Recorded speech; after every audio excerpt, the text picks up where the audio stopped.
যারা হাসে তারা যদি জানতো কবরের কথা কখনো হাসতো না।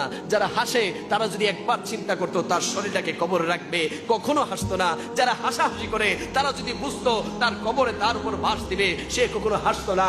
যারা হাসাহাসি করে তারা যদি বুঝতো তার কবরে মাটি চাপা দিয়ে সকলে চলে আসবে সে কখনো হাসতো না।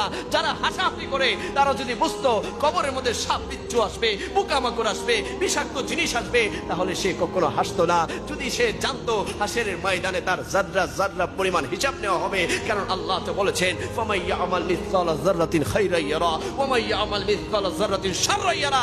যারা চিন্তা করে হাসরের ময়দানে আমার প্রতিটা সেকেন্ড, প্রতিটা মিনিট, প্রতিটা ঘন্টা, প্রতিটা দিন, প্রতিটা সপ্তাহ, প্রতিটা মাস, প্রতিটা বছর, আমার হায়াতি জিন্দেগীর প্রত্যেকটা মুহূর্ত আল্লাহ তাআলা কাল হাসরের ময়দানে হিসাব নেবে, তাহলে ওই আল্লাহর বান্দা কখনো অট্ট হাসি দিত না, কখনো হাসাহাসি করতো না, কখনো গীবত করতো না, কখনো সুদ খেত না, কখনো ঘুষ খেত না, কখনো নামাজ ছেড়ে দিত না, কখনো মা বাবার অবাধ্য হতো না, কখনো সমাজের মধ্যে বিশৃঙ্খলা তৈরি করতো না, কখনো হারামের সাথে নিজেকে সম্পর্কিত রাখতো না। ও আমার সুন্নি ভাইরা, ও আমার আশিক রাসূল ভাইরা, দুনিয়ার জমিন এমন একটা জমিন যেখানে আসার প্রোগ্রাম আছে, থাকার কোনো প্রোগ্রাম নাই। দুনিয়ার জমিন এমন একটা জমিন যেখানে আসার সিরিয়াল আছে, যাওয়ার কোনো সিরিয়াল নাই।